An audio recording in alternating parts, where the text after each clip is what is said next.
है कि बहुत दिनों से यही तो हो रहा है ना कि सब्जेक्टिव भी दीजिए ना, वो क्या बोलते हैं सोशल साइंस का। तो ये सामाजिक विज्ञान का जो ऑब्जेक्टिव तो सारा दे ही चुके हैं, तो ये सब्जेक्टिव है और ये गारंटी है, क्योंकि इसमें क्या है कि लगभग 2012 से लेकर के अभी तक का जितना पूछा जाए, रिपीट तो पूरा करता ही है बिहार बोर्ड वाला, बार बार आप देखते हैं रिपीट बार बार किया जाता है। और जो अभी जो क्वेश्चन आप देख रहे हैं, ये क्वेश्चन जो देख रहे हैं ना, इटली तथा जर्मनी के एकीकरण में ऑस्ट्रिया की भूमिका क्या थी, तो ये जो आप यहाँ पे देख रहे हैं, तो ये भाषा चूंकि इसमें लिखा रहता है कि विद्यार्थी यथासंभव अपने ही शब्दों में जवाब दे, तो यहाँ तो अपने शब्दों में जवाब देने की बात है।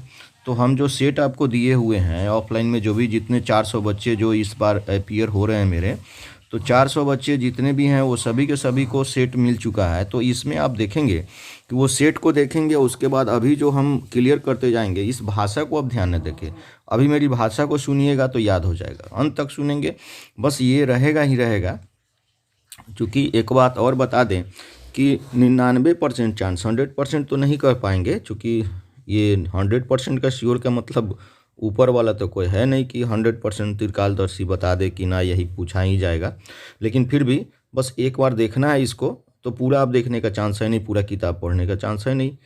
ये जो है ये पूछा जाएगा, ये निश्चित रूप से अनुमान्य है कि यही है रहेगा, क्योंकि हम पूरा निकाल करके बहुत ही स्ट्रगल करके इस बात को देखेंगे कि यही पूछा जाएगा, बार बार रिपीट किया जाता है।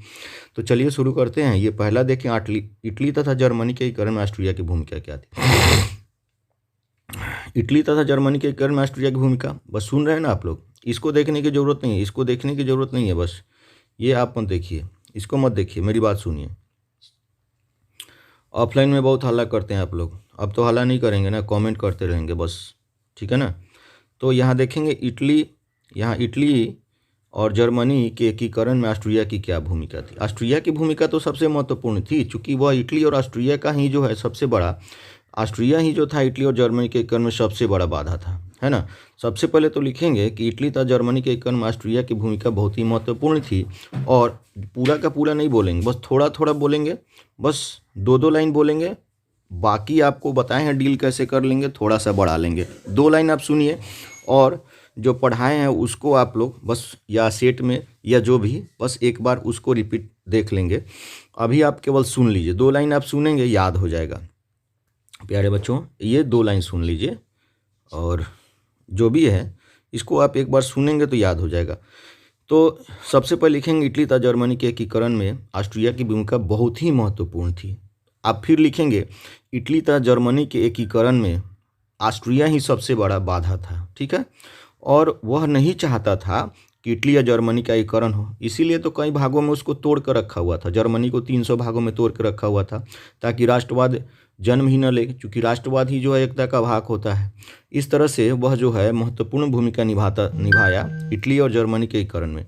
दूसरी बात ये बता दें कि इटली और जर्मनी के एकीकरण के लिए वो जो है वो जितने भी, मतलब ये देख पाएंगे कि जितने भी पैंतड़े अपनाए थे वो सारे के सारे उसका विफल हो गया, चूँकि इसके बीच में जो है कई आए, जैसे काउंट काबूर आया, उसके बाद बिस्मार्क आया, इन सभी ने मिल करके उसके मंसूबों पर पानी फिर दिया।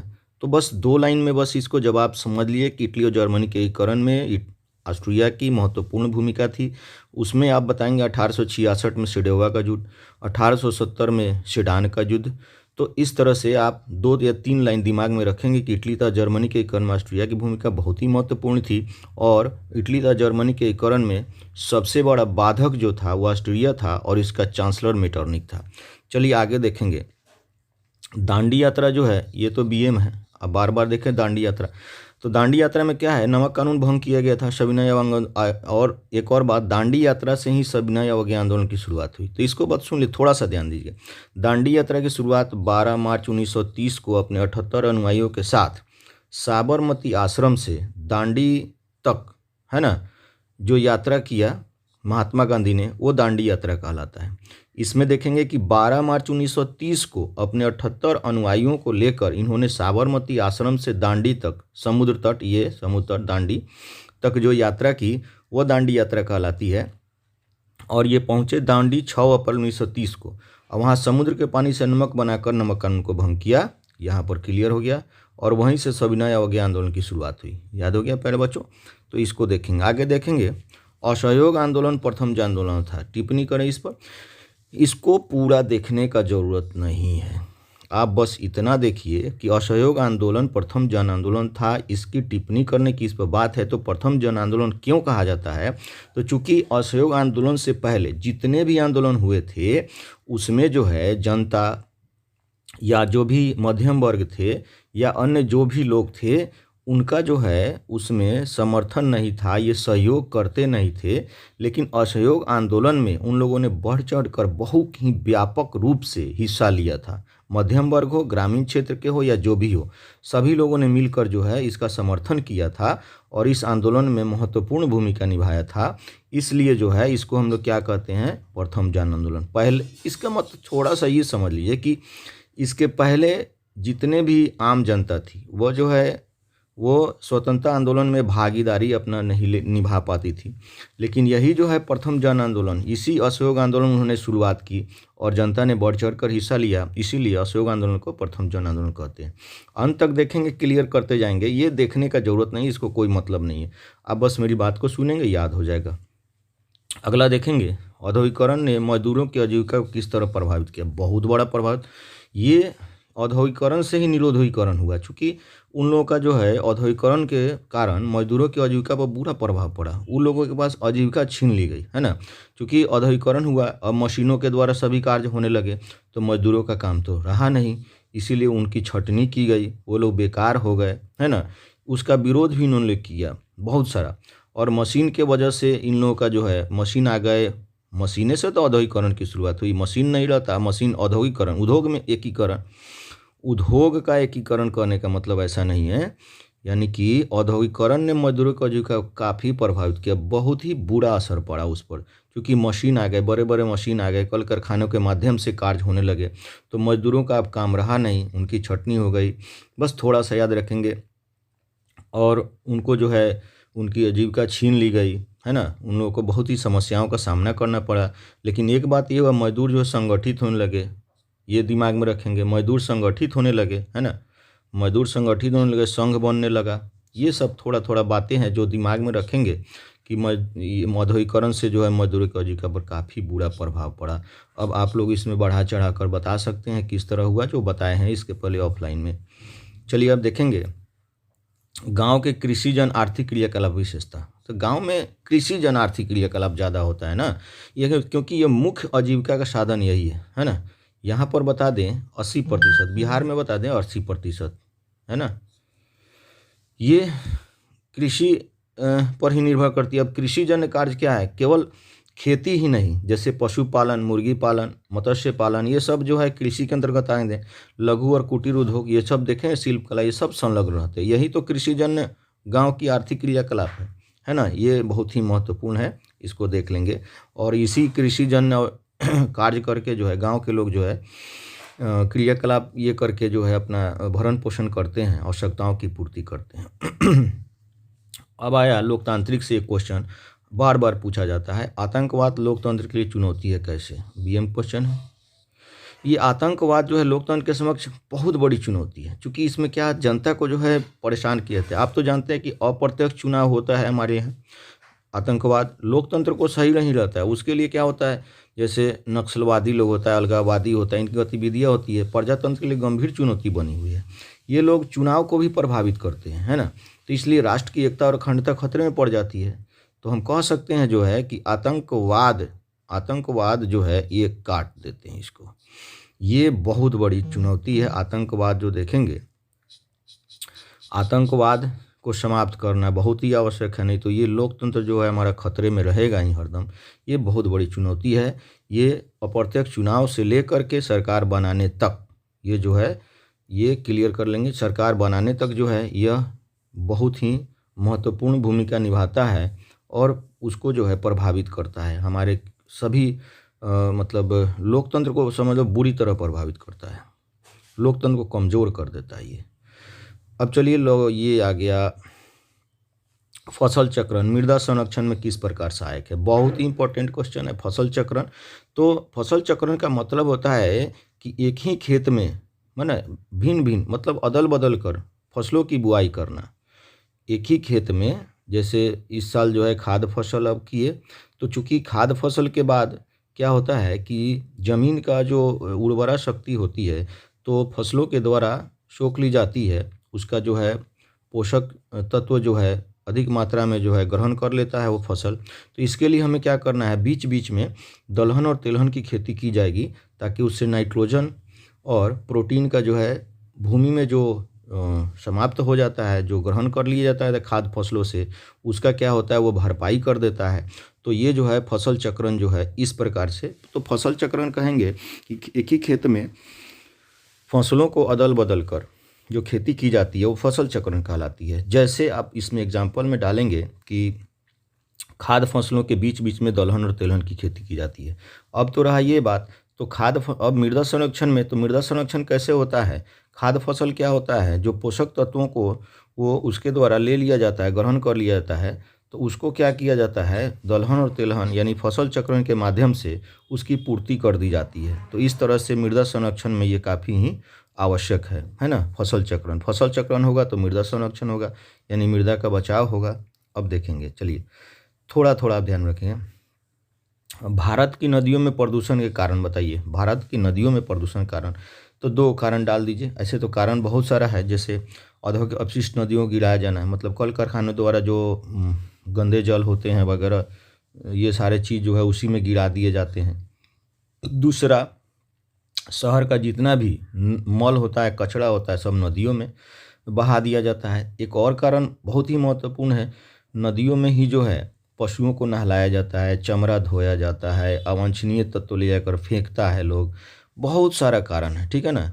तो देख लेंगे इसका कितने कारण पूछ रहा है, उसको क्लियर कर लेंगे प्यारे बच्चों, तो इसको देख लेंगे।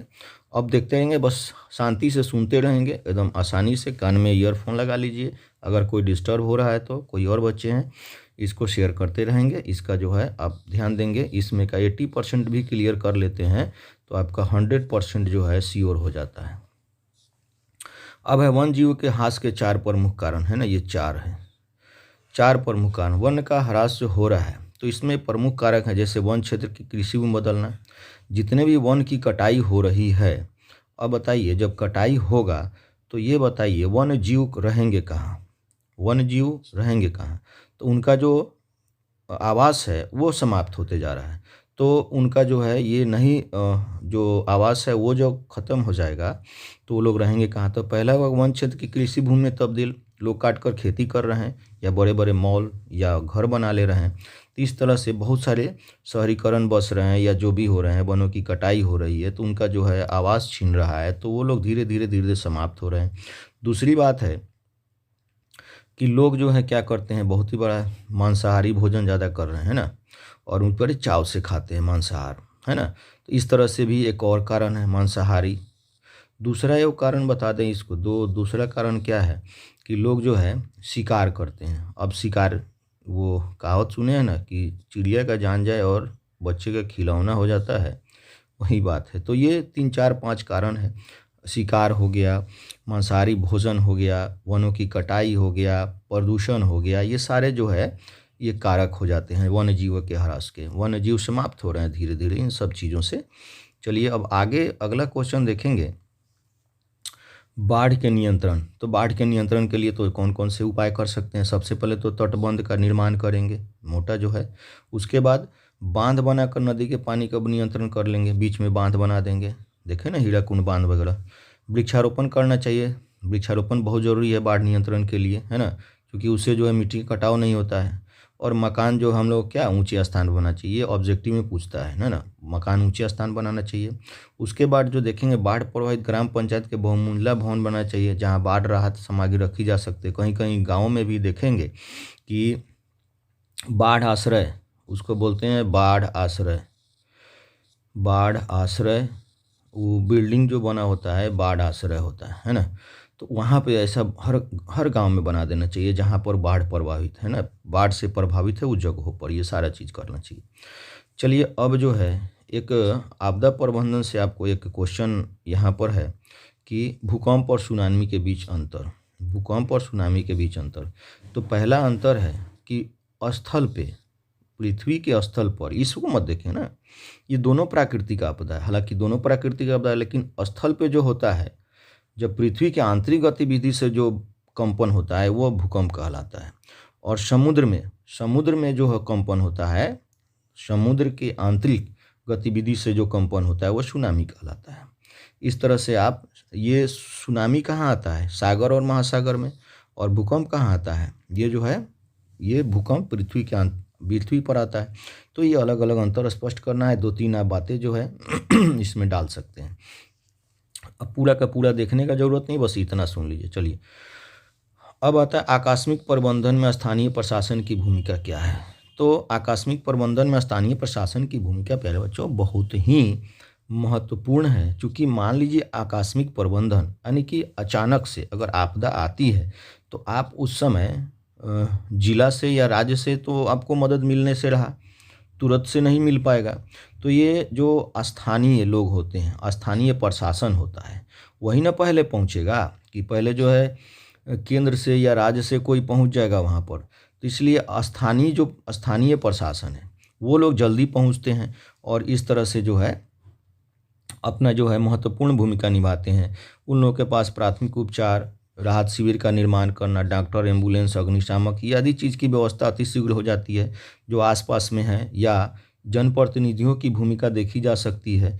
इसमें जो है ये महत्वपूर्ण होगा कि आकस्मिक प्रबंधन के लिए हमें गांव आसपास जो भी हमें स्थानीय प्रशासन है, जनप्रतिनिधि है, या आप देखेंगे छोटे छोटे समूह बने रहते हैं आपदा प्रबंधन के लिए। तो ये सब जो है मतलब बहुत ही तेज़ी से इसमें आकर के और महत्वपूर्ण भूमिका निभाते हैं आकस्मिक प्रबंधन में। ठीक है ना। चलिए आगे देखेंगे। 1848 ईस्वी के फ्रांसीसी क्रांति की बात करें।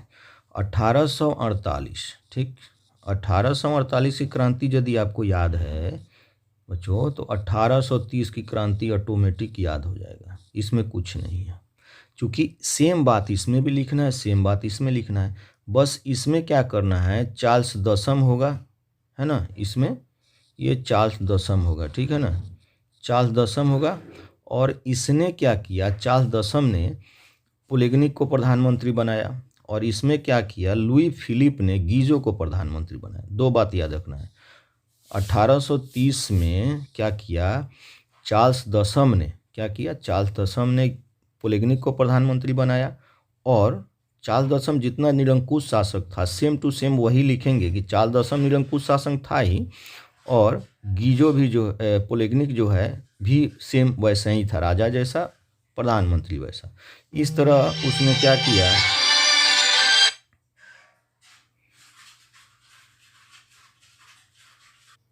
हाँ, तो इसमें देखेंगे कि चार्ल्स दशम जो था, चार्ल्स दशम है ना, और पोलेगनिक ये दोनों मिलकर के आंदोलन करवा दिया। और इसमें क्या है, इसने कोई सुधारात्मक कार्य नहीं किया।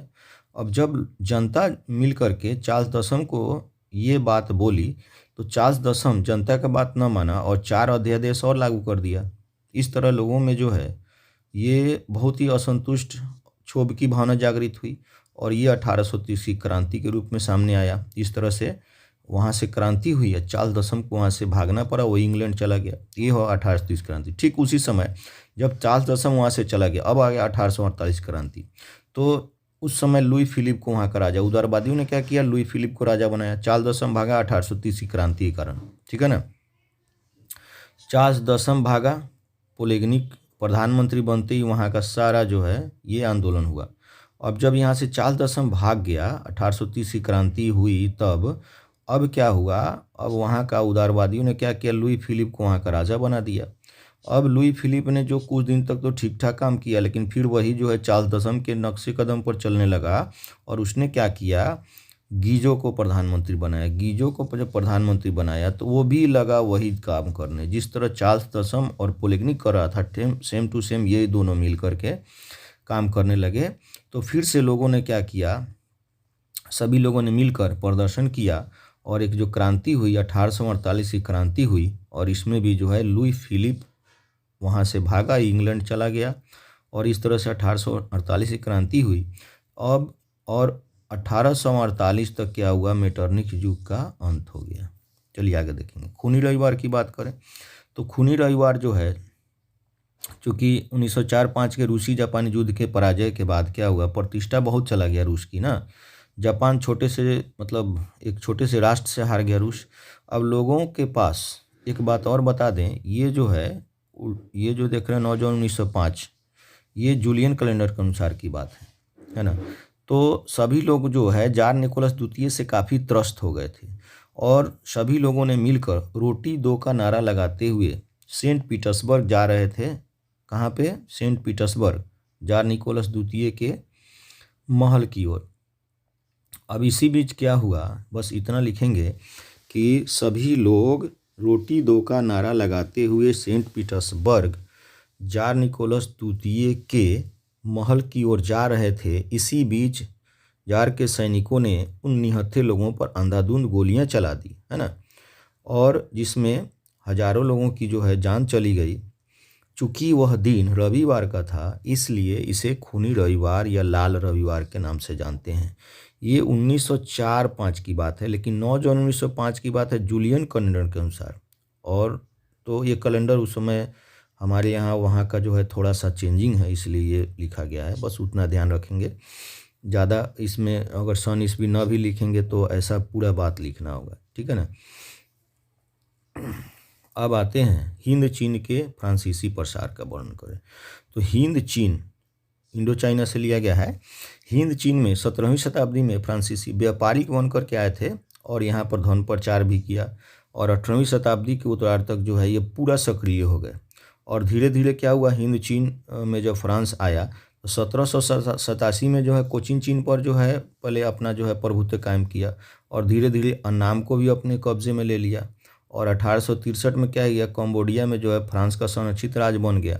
और 1867 में क्या, कोचिन चीन में फ्रांसीसी उपनिवेश की स्थापना कर लिया। यहाँ पर देखेंगे 1848 में अन्नाम फ्रांस के संरक्षित राज्य बना। तो ये सब देखेंगे, और धीरे धीरे धीरे धीरे फ्रांस ने क्या किया, पूरे हिंद चीन पर अपना कब्जा जमा लिया, है ना। इसको सेट में आप देखेंगे, इसको भी क्लियर कर लेंगे, बहुत ईजी है।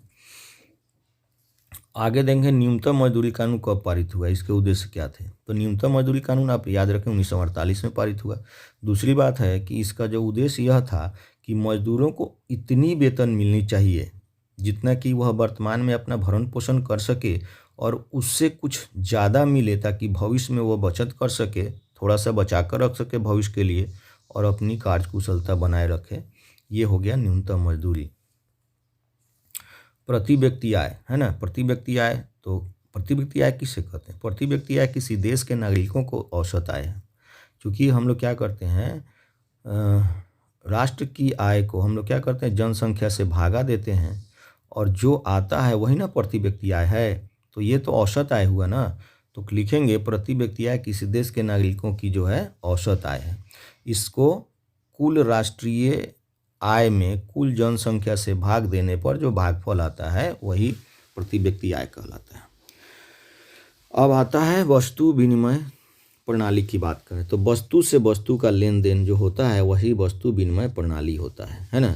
जैसे मान लीजिए 1 किलो चीनी के बदले 1 किलो दूध मिल गया, इस तरह से कोई सामान दिए और सामान के बदले सामान मिल गया, वही तो वस्तु विनिमय प्रणाली है। जब मुद्रा का आविष्कार नहीं हुआ था तो वस्तु विनिमय प्रणाली हो रही थी।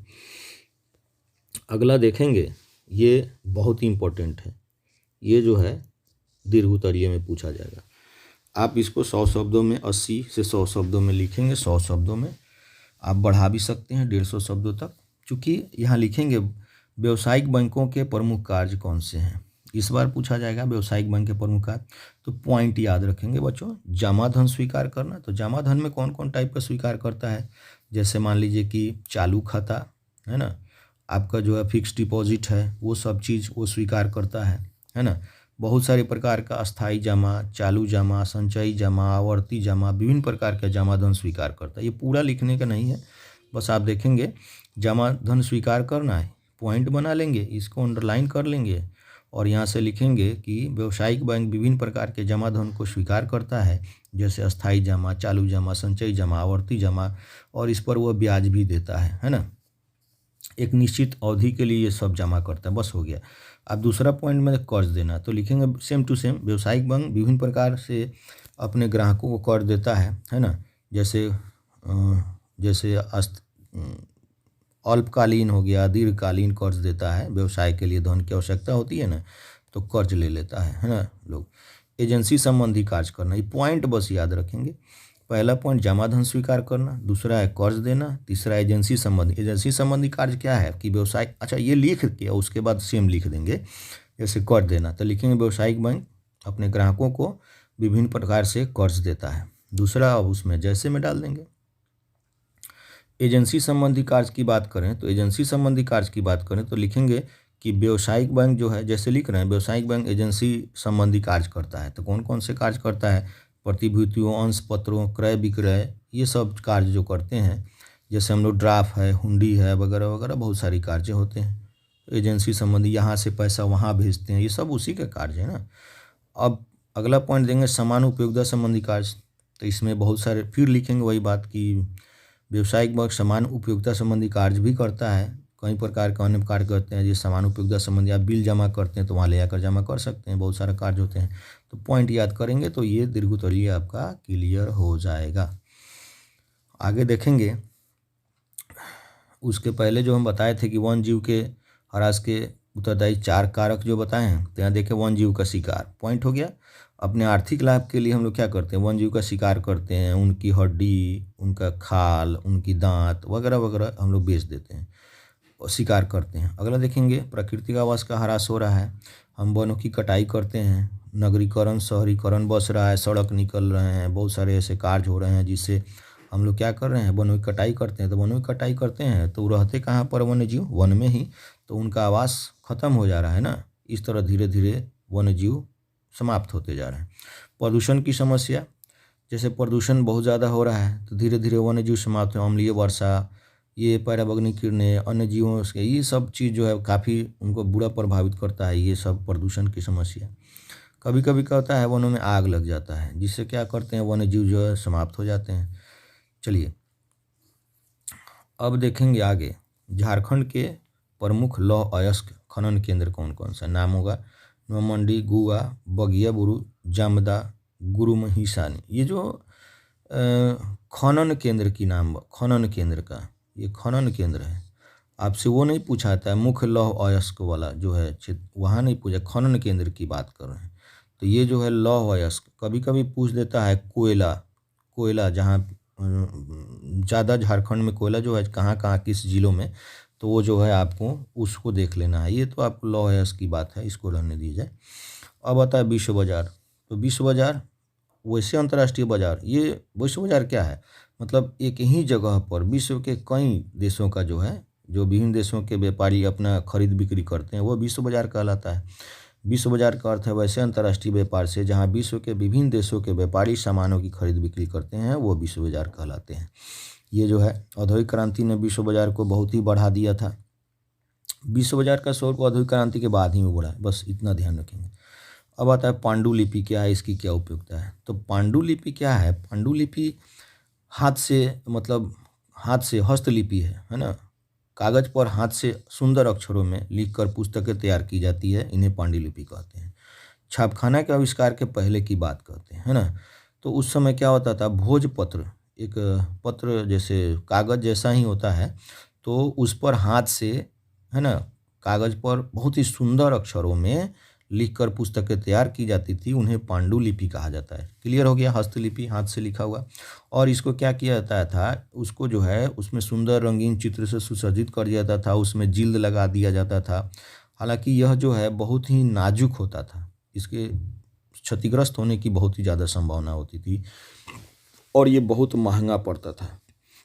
ऐसा नहीं है कि उस टाइम कोई मशीन था या फोटोकॉपी करवा लीजिए या दूसरा प्रिंट कर लीजिए। तो ये पांडुलिपि का प्रचलन उस समय बहुत हो रहा था, इसकी उपयोगिता बहुत ही महत्वपूर्ण थी। अब वही था तो वही था बस। चलिए अब देखते हैं अक्टूबर क्रांति। नवंबर क्रांति को अक्टूबर क्रांति कहते हैं, जिसको बोल्शेविक क्रांति भी आप कहेंगे। यह क्रांति बोल्शेविक क्रांति के नाम से जाना जाता है। चूँकि ये जो क्रांति हुई थी तो इसको देखेंगे कि पुराने रूसी कैलेंडर के अनुसार 25 अक्टूबर 1917 को हुई थी, है ना। 25 अक्टूबर 1917 को हुई थी और इसका नेतृत्व, अक्टूबर क्रांति का नेतृत्व किसने किया? लेनिन ने किया, है ना। 1917 की दूसरी क्रांति थी, लेनिन ने किया। लेनिन ने क्या किया ट्रॉट्स्की जो था उसको वहाँ से हटाया, बलपूर्वक करेंसी की सरकार का तख्ता पलट किया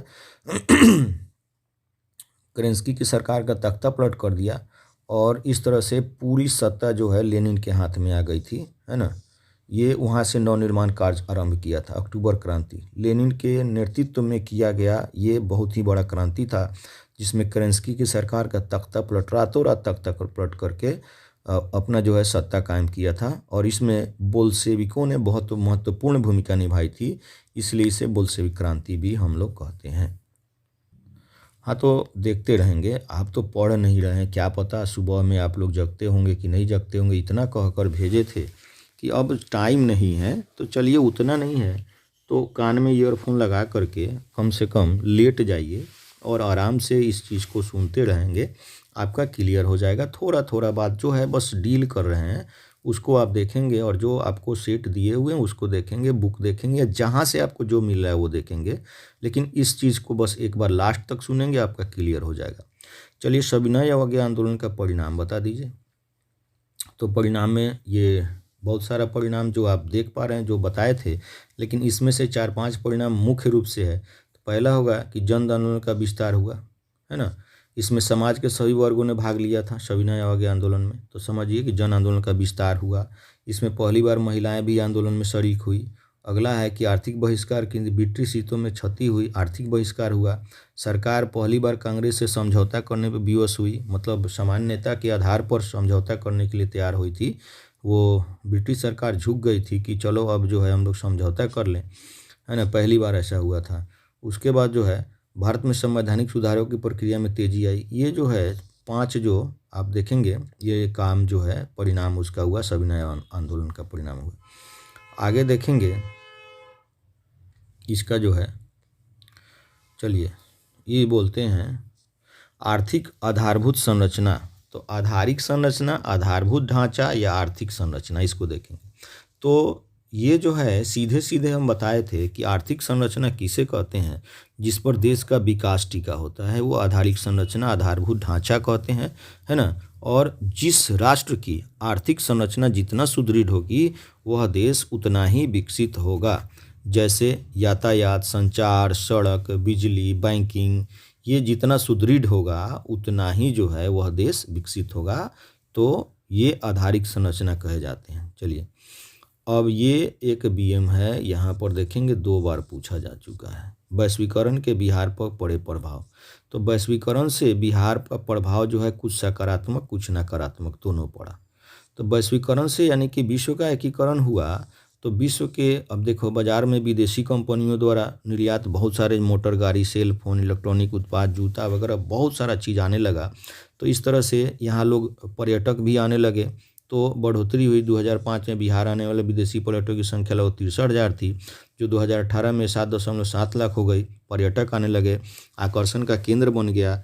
धर्म और धार्मिक स्थलों का जो है बहुत सी ज़्यादा विकास हुआ। ये सारा चीज़ हो गया। ये सब जो है वैश्वीकरण के कारण जो है ये लाभ हो गया। लाभ के साथ साथ कुछ हानि भी हुआ, तो इसमें लिखेंगे सकारात्मक प्रभाव और नीचे लिखेंगे नकारात्मक प्रभाव। नकारात्मक प्रभाव में क्या हुआ कि ये जो है वैश्वीकरण के कारण यहाँ का जो है राज्य के विकास तथा विदेशी पूंजी, यहाँ लोग ज़्यादा कम, मतलब राज्य के विकास तथा विदेशी पूंजी निवेश की दृष्टि से बिहार वैश्वीकरण के प्रभाव सीमित रहा। इसके लिए क्या था कि राज्य की कमज़ोर आधारभूत संरचना, इसके आधारभूत ढांचा बहुत ही कमज़ोर है। इसीलिए जो विदेशी जो भी कंपनियां आई थी वो हमारे बिहार पे ज़्यादा ध्यान नहीं दी। इसलिए एक और बात हो गया कि यहाँ मजदूर जो थे, जो लघु और कुटीर उद्योग थे, वो ज़्यादा प्रभावित हो गया। ये नकारात्मक कार्य होंगे। चलो आगे देखते हैं। चूँकि थोड़ा थोड़ा बता रहे हैं तो इसको क्लियर करना ही है, थोड़ा थोड़ा देखेंगे। इसको ज़्यादा पर क्लियर करना नहीं है, इसको बस थोड़ा सा देखेंगे और उसको कर लेंगे, बस ज़्यादा तो है नहीं। इसमें हम जितने चीज़ बताए हैं इसके लिए ये समझ लो कि ये जो है पार्ट 1 है। इसको जो है पार्ट 2 और पार्ट 3 नहीं होगा। एक और तो 2-3 जो इसमें क्वेश्चंस थे इसको हमने क्लियर कर दिया। अब थोड़ा सा एक और क्वेश्चन आता है, इस पर ध्यान देंगे कि एक और जो है ये दीर्घोत्तरीय क्वेश्चन है, इसको देखेंगे। वस्तु विनिमय प्रणाली से होने वाली कठिनाइयाँ। ये दीर्घोत्तरीय जो होगा ये लॉन्ग होगा, इसमें पॉइंट बाय पॉइंट याद कर लेंगे। जो हम बार बार आपको बोले हैं ये जो है होना आवश्यक है। तो वस्तु विनिमय प्रणाली से होने वाली कठिनाइयाँ कौन कौन सी है, तो इसमें देखेंगे बहुत सारी कठिनाइयाँ हैं। जैसे मान लीजिए कि हमें आप देखेंगे कि सहअभाज्य, जैसे हम वस्तु से वस्तु का लेन देन करते हैं, कोई ऐसी वस्तु हो जाती है जिसको हम लोग विभाजित नहीं कर सकते। दूसरा हो जाएगा मूल्य मापक में कठिनाई, मूल्य को हम माप नहीं सकते हैं कि कितना दाल के बाद कितना चावल मिल सकता है। उसके बाद भविष्य में संचय की कठिनाइयाँ, यानी कि जो भी पॉइंट आप देख पा रहे हैं वो सभी पॉइंट को डील कर लेना है, पॉइंट लिखते जाना है और डील करते जाना है। तो प्यारे बच्चों, ये जो देखे हैं आपने, ये बीएम क्वेश्चंस हैं और ये जो है बहुत ज़्यादा है नहीं, इसको एक बार देखेंगे तो ये आपको आसानी से क्लियर हो जाएगा। और ये सभी क्वेश्चन बार बार पूछा गया है, इसलिए यहाँ पर मेंशन कर दिए हैं कि ताकि आप लोग एक बार देखें। तो इसके एक बार और भी शाम को जो है लाइव क्लास में एक बार इसको हम रिपीट फिर से करेंगे। थोड़ा सा 2-4 क्वेश्चन जो है सभी में से, जो अब देखें इतना क्वेश्चन तो आप लोग देख लिए, अब इसको भी शॉर्ट करके एकदम गिने चुने थोड़े से क्वेश्चन, ये कितने क्वेश्चन हैं आप देखें, इसमें गिने चुने और क्वेश्चन हम लेकर के आएंगे और उसको क्लियर करेंगे। इसमें देखेंगे दांडी यात्रा तो अब देखें, असहयोग आंदोलन देखें, है ना। पहले इटली जर्मनी के एकन ऑस्ट्रिया की भूमिका, ये देखिए 1 हो गया, ये 2 हो गया। अब आप देखेंगे ये 3, 4, 5, 6, 7, 8, 9, है ना, 10, 11, 12, 13, 14, 15, है ना, 16, 17, 18, 19, ये 20, 21, 22, 23, 24, ये 24 क्वेश्चन और एक 25 क्वेश्चन, ओनली 25 क्वेश्चन का ये सेट अभी आप देख पाएंगे। और फिर जो है शाम में कुछ और क्वेश्चन जो है आपके लिए यहाँ पर हम लाएंगे, या इसको 5 क्वेश्चन और इसमें अगर देख लें तो ये आपका क्लियर हो जाएगा, है ना। लेकिन ये महत्वपूर्ण है कि अभी ही आप देख लें, तो आप लोग अभी थोड़ा देर और इस पर ध्यान दें। अभी 5 क्वेश्चन या 10 क्वेश्चन इसको क्लियर कर लें। चलिए तो ठीक है, आगे देखते हैं कि कौन कौन सा क्वेश्चन महत्वपूर्ण है, उसको एक बार देखेंगे प्यारे बच्चों। तो इसमें कुछ है नहीं, बस लास्ट तक एक बार देखना है, बस हो जाएगा आपका क्लियर याद, ठीक है ना। मेरे बच्चों, कहने का मतलब ये है कि सभी बच्चे जो है ऑनलाइन नहीं हो पाते हैं, सबसे पहला बात। और सभी बच्चे लास्ट तक नहीं देखते हैं, यही गलत है ना। दिन भर तो इधर उधर कर रहे हो तुम लोग, फ्री फायर खेल रहे हो, विभिन्न प्रकार के गेम। अब तो बच्चों सुनो, कहने का मतलब है कि जो भी हम वीडियो अभी मतलब तुम लोग को अवेलेबल करा रहे हैं, एक बार देखो शुरू से अंत तक। बोर्ड के एग्ज़ाम में बैठोगे तब समझ में आएगा कि हाँ, ये जो है शिवम सर ने बताया तो क्या कितना इसमें से आ रहा है। पूरा बुक पढ़ने का अब समय है नहीं, बस इसको शुरू से अंत तक देखो तो सही। कम से कम ये छोड़ो, सांप्रदायिक सद्भाव को प्रोत्साहित करने के लिए आप क्या करोगे, छोड़ो इसको। ये मिलजुल कर रहेंगे, एकता बना कर रहेंगे, पर्व त्यौहार में एक दूसरे का साथ देंगे, ये तो है ही। ये उतना नहीं है लेकिन फिर भी एक बार देख लेंगे। हाँ, ये बीएम है, यह देखेंगे। अच्छा, बीएम है, इसमें चिपको आंदोलन की 2 बातें। एक तो ये ज्योग्राफी भूगोल से पूछे जाएंगे चिपको आंदोलन, और दूसरा लोकतांत्रिक से। तो थोड़ा सा अंतर आप करेंगे, है ना। चिपको आंदोलन जब ज्योग्राफी का पूछा जाएगा, भूगोल का, तो इसमें लिखेंगे क्या कि पेड़ों की कटाई को रोकने के लिए चलाया गया आंदोलन है ये चिपको आंदोलन, है ना। इसमें क्या होता था कि जब ये टिहरी गढ़वाल की बात है ना, उत्तराखंड में चिपको आंदोलन जो हुआ, तो इसमें आप बोलेंगे कि सुंदरलाल बहुगुणा के नेतृत्व में, है ना, पेड़ों की कटाई की रोक के लिए जो आंदोलन चलाया गया उसे चिपको आंदोलन कहते हैं। अब लिखेंगे क्या कि इसमें चिपको आंदोलन में जब ठेकेदार लोग आते थे पेड़ को काटने के लिए, तो गांव के जो महिलाएं होती थी या अन्य लोग होते थे, वे पेड़ों से चिपक जाते थे। इस तरह से बहुत सारे पेड़ कटने से बच गए, है ना। ये चिपको आंदोलन बहुत ही महत्वपूर्ण है, इसको आप देख लेंगे एक बार, है ना। इसमें बहुत सारे पेड़ कटने से बन गए, है ना। टिहरी बांध की बात है, उस समय की बात है ना। चलिए अब इसमें क्या है, अगर लोकतांत्रिक में पूछा जाए चिपको आंदोलन, तो लोकतांत्रिक का चिपको आंदोलन थोड़ा ऐसे लिखेंगे कि अंगू का पेड़ काटा जाना था, अंगू का पेड़, और अंगू का पेड़ काटा जाना था तो गांव के लोगों ने वन विभाग से कहा कि हमें वह पेड़ जो है काटने का जो है इजाज़त दिया जाए, और हम क्या करेंगे, उस लकड़ी से कृषि जन्य बहुत सारे औजार बनाएंगे।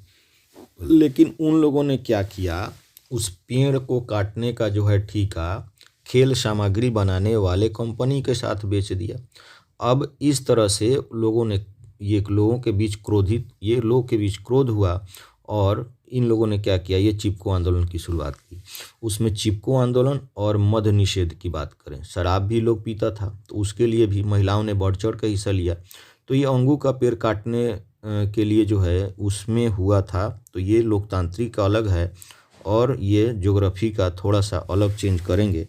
उसमें अंगू का पेड़ नहीं काटने दिया ताकि गांव के लोग जो है कृषि जन्य बहुत सारे औजार वो बना लें, ठीक है ना।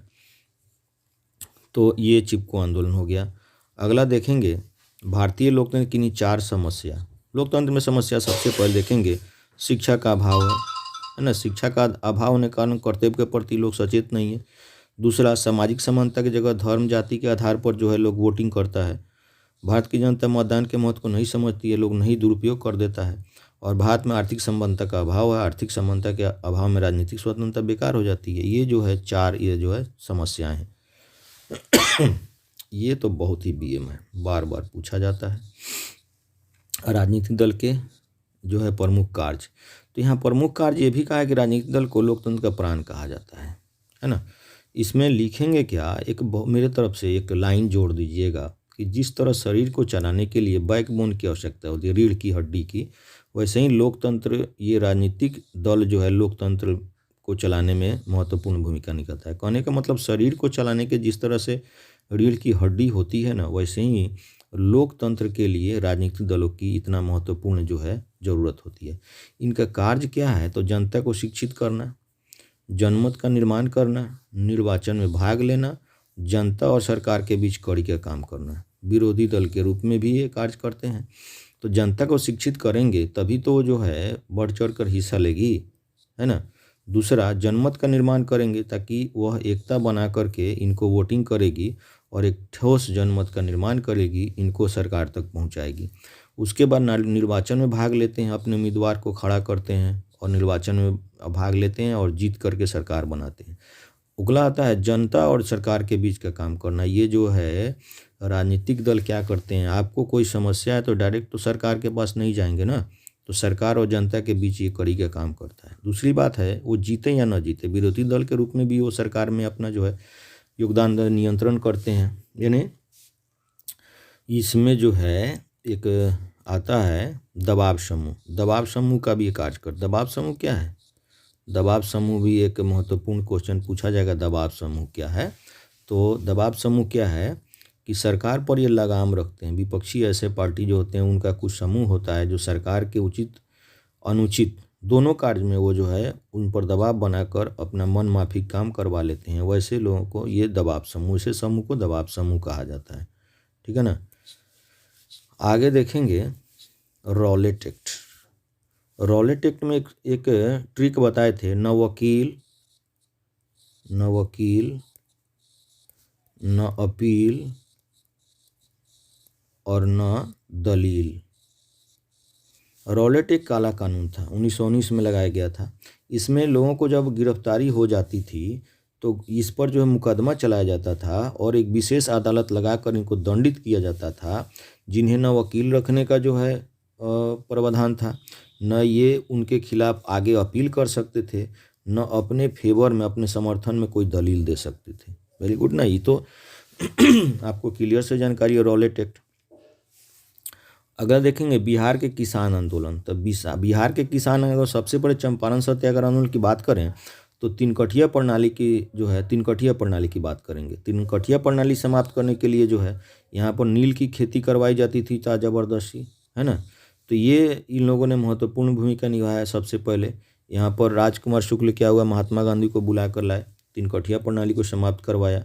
दूसरा क्या है, कुछ आंदोलन, पहला तो हो गया चंपारण सत्याग्रह तीन-कठिया प्रणाली को लेकर के, नील की खेती को लेकर के। फिर 1922-23 में जो है मोहम्मद शाह जुबैर ने किसान सभा गठन किया। उसके बाद शाहजहां ने 1928 में बिहटा किसान सभा, 1929 में सोनपुर में प्रांतीय किसान सभा का स्थापना किया। इस तरह अखिल भारतीय आह्वान पर अप्रैल 1936 में बिहार में किसानों ने किसान दिवस मनाया।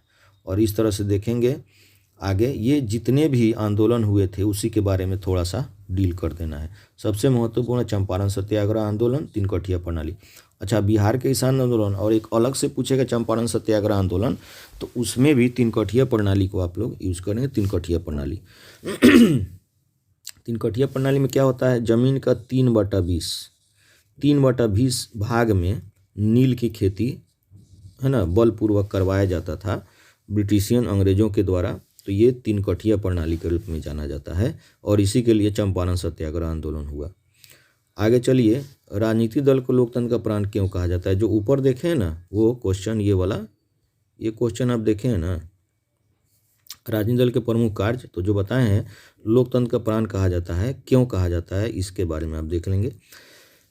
राजनीतिक दल को लोकतंत्र का प्राण क्यों कहा जाता है, तो आप जो पॉइंट हम बताएं इसमें भी डालेंगे कि जिस प्रकार शरीर को चलाने के लिए रीढ़ की हड्डी की आवश्यकता होती है, वैसे ही लोकतंत्र के लिए राजनीतिक दल की आवश्यकता होती है। अगर राजनीतिक दल नहीं होगा तो बताइए सब तो निर्दलीय हो जाएगा ना। तो लिखेंगे अगर राजनीतिक दल न रहे तो सभी दल निर्दलीय हो जाएंगे।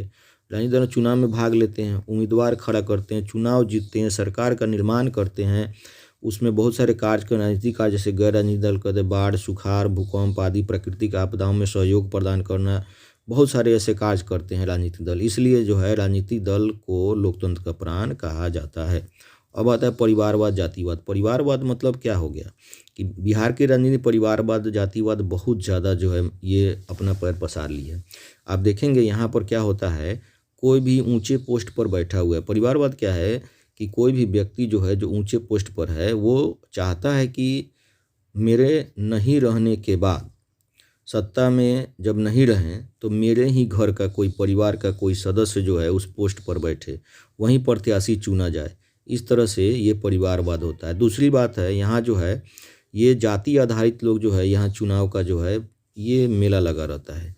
कोई भी लोग जो है ये नहीं देखता है कि वोट किसे देना है। ये जाति आधारित जो है बहुत ज़्यादा ये प्रवृत्ति राजनीतिक छवि के लिए बहुत ही मतलब एक गंदा प्रवृत्ति है। परिवारवाद, जातिवाद से राजनीतिक व्यक्ति गुणों का महत्व जो है समाप्त हो जाता है। लोग गुण को नहीं देखता है, जाति को देखता है, इसलिए जो है ये लोकतंत्र को बहुत ज़्यादा प्रभावित करती है। ऊंचा आवाज प्रदर्शन की प्रमुख विधियों को लेकर पहले बच्चों ये तो आपको पूरा याद है, इसमें तो बताने का ज़रूरत नहीं है। हैस्यूर विधि है ना, हैस्यूर विधि हो गया है ना, अस्तरंजन विधि हो गया। आप बहुत सारे विधि जो याद है, अस्तरंजन विधि हो गया, आपको जो है पर्वतीय छायाकरण विधि हो गया। तो एक एक करके वो पूछ सकता है। आप या तो ये दीर्घोत्तरीय में पूछेगा तो पूरा आपको लिखना है, हैस्यूर विधि से लेकर के तलचिन्ह से लेकर के अस्तरंजन विधि से लेकर के है ना, जितना भी है स्थानिक ऊंचाई, ये जो भी है ये पर्वतीय छायाकरण विधि टोटल आपको देना है। लेकिन अगर अलग पूछे 2 नंबर में कि पर्वतीय छायाकरण विधि क्या कहते हैं या हैस्यूर विधि किसे कहते हैं, तो ये आसानी से आप लिख पाएंगे। ठीक है ना, चूँकि ये याद है, बस एक बार देखेंगे कि ऊंचा आवाज प्रदर्शन की विधि को एक बार देखेंगे और सेट देखते रहेंगे गेस में आप जहाँ से देखेंगे। चलिए, और इसका वीडियो जो है ऊंचा आवाज प्रदर्शन की पूरा का पूरा वीडियो पिछले वीडियो में आप देखेंगे, जो डिस्क्रिप्शन में लिंक है या आई बटन में आप देखेंगे ऊंचा आवाज प्रदर्शन की विधि, वो एक बार देखना आवश्यक है। वो एक बार देखेंगे पूरा चैप्टर आपका क्लियर हो जाएगा। ऊंचा आवाज प्रदर्शन की विधि का एक अलग वीडियो ही मैं बनाकर इसके पहले डाल दिया चुका हूँ, उसको देख लीजिएगा। और VVI, ये इसको VVI मानिए, वेरी वेरी इंपॉर्टेंट क्वेश्चन दीर्घोत्तरीय में। भारतीय राष्ट्रीय आंदोलन में गांधी जी के योगदान, ठीक है ना। तो 1919 से 1947 तक ये गांधी युग कहा जाता है, क्योंकि 1919 से 1947 तक महात्मा गांधी ने बहुत सारे आंदोलन किए थे, स्वतंत्रता आंदोलन में जान ला दिए थे। ये 1869 से कई आंदोलन इन्हें, लेकिन सभी आंदोलन सत्य और अहिंसा पर आधारित था। और ये जो है पहला तो 1917 में है ना, चंपारण में जो है किसानों के लिए नील की खेती जो करवाया जा रहा था तीन-कठिया प्रणाली के अंतर्गत, उसको समाप्त किया। उसके बाद खेड़ा आंदोलन, ये देखेंगे खेड़ा आंदोलन, 1920 में असहयोग आंदोलन, उसके बाद ये स्वदेशी आंदोलन, चौरा चौरी घटना की बात करें, ये सभी चीज़ आप देखेंगे। उसके बाद तो महात्मा गांधी के बारे में क्या कहा जाए, उनके बगैर तो ये संभव ही नहीं था। 1942 में गांधी जी ने अंग्रेजों को भारत छोड़ो आंदोलन, करो या मरो का नारा दिया। ये छोड़ा छोड़ाबाज, साबरमती आश्रम में दांडी यात्रा, चंपारण सत्याग्रह आंदोलन, खेड़ा आंदोलन, खोड़ विद्रोह के बारे में, ये सब जितने भी देख रहे हैं ये सभी के सभी जो है महात्मा गांधी की देन है। देन तो बहुत सारा है, तभी जाकर आज़ादी मिली। महात्मा गांधी का महत्वपूर्ण देन है। ये बहुत ही भीवी है, छोटा छोटा लिखेंगे। 1919 से 1947 तक ये गांधी युग था। ये देखेंगे सत्य अहिंसा और के आधार पर इन्होंने जो आंदोलन किया, चंपारण सत्याग्रह आंदोलन हो गया, चाहे खेड़ा आंदोलन, चौरा चौरी कांड के बाद जो है उस समय सविनय अवज्ञा आंदोलन, असहयोग आंदोलन, चंपारण सत्याग्रह आंदोलन, दांडी यात्रा, ये बहुत सारा, करो मरो का नारा बुलंद किया। 1942 में गांधी जी ने भारत छोड़ो आंदोलन, बहुत सारे चीज़, तब जाकर हमें आज़ादी मिली। तो ये महत्वपूर्ण क्वेश्चन, बहुत ही मेहनत है, क्या बताएं, लेकिन तुम लोग को देखने में प्रॉब्लम हो रहा है और हम बना के आपको दे रहे हैं, फिर भी देखने में प्रॉब्लम हो रहा है। गजब बात है। लाडलो बच्चों ज़रा ध्यान दो, अब समय नहीं है, अब क्या करोगे, इतना तो कर दिए, अब क्या, इससे ज़्यादा क्या हो सकता है। सब चीज़ आपको मिल रहा है। एक बार देखेंगे आपका पूरा सोशल, संस्कृत, हिंदी एकदम 100% आपको 400 प्लस आपका आना तय है। आप साइंस मैथ में जो करें, लेकिन ये 300 नंबर का जो है आर्ट्स विषय जो भी है, उसको बस वीडियो देख करके आप 400 प्लस ला सकते हैं। अब कुछ है नहीं। मैथ का प्रैक्टिस कर रहे हैं ना, तो उसके साथ ये कान में लगाकर कम से कम ये सुनते जाइए पूरा का वीडियो। एक प्लेलिस्ट मेरा जो तैयार है, जिसमें टोटल दिया है, पत्र लेखन, अनुच्छेद लेखन, निबंध है, या कारक प्रकरण है, कारक सूत्र है, अनुवाद है, या जितना संधि है, समास है, उसको टोटल जो है कान में लगा करके दिन भर में 2 बार 3 बार देखो। अब म्यूजिक बंद करो, आप वीडियो, ये कॉमेडी वगैरह वगैरह ये सब बंद करो। आप मैथ का जो है बनाते रहो, कान में ये वीडियो लगा लो, इसको देखते रहो। तो चलो जो है इसके बाद तुम लोगों के लिए हिंदी का जो है हिंदी का और संस्कृत का 2 चीज़ और डालूंगा, जिसको आप बड़े ही गौर से देखेंगे। चलिए, तो इसको शेयर करना ना भूलना, और लोगों को, दोस्त हो या दुश्मनों को, सबको शेयर कर देना, सबको लाभान्वित कर देना ना बच्चों। इसको कोई ये नहीं रहे कि हाँ हमें नहीं मिला, शिवम सर के पास नहीं आ पाए। बहुत बच्चे जो है समय के अभाव के कारण ऑफलाइन नहीं पढ़ पाते हैं, फिर भी 400 बच्चे जो है इस बार अपीयर हो रहे हैं, तो फिर भी कुछ बच्चे नहीं आ पाते हैं, तो उनके लिए भी शेयर कर देना, सबको लाभ मिले, हमको इससे मतलब है ना। तो बच्चों इसको जो है सब जगह शेयर करना और सबको लाभान्वित करने का मौका देना। आगे फिर चलेंगे शाम में लाइव क्लास की ओर, ठीक है, ओके, थैंक यू।